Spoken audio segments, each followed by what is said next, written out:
அருள் தரும் நவராத்திரி 2024 திருக்கோயில்கள் சார்பாக நவராத்திரி விழா பிரம்மாண்ட குழு சிறப்பு பூஜைகள்.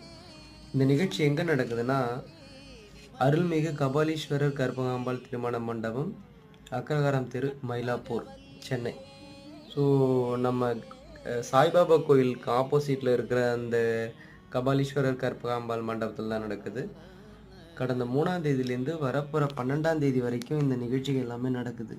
இதில் கொலு மற்றும் வழிபாடு நிகழ்ச்சிகள், கலை நிகழ்ச்சிகள் எல்லாமே அரேஞ்ச் பண்ணியிருக்காங்க. ஸோ வீட்டில் நம்ம கொலு வச்சு கொண்டாட முடியாதவங்க எல்லாருமே இந்த வாய்ப்பை பயன்படுத்திக்கிட்டு இங்கே வச்சிருக்கிற கொலுவை நீங்கள் பார்த்து அந்த விழாவில் கலந்துக்கலாம். டெய்லி வழிபாடுகளும் அங்கே நடந்துகிட்ருக்கு. கலை நிகழ்ச்சிகளும் அங்கே அரேஞ்ச் பண்ணியிருக்கிறதால நீங்கள் இந்த வாய்ப்பை பயன்படுத்திக்கணும். ஸோ 4:30 மணிலேருந்து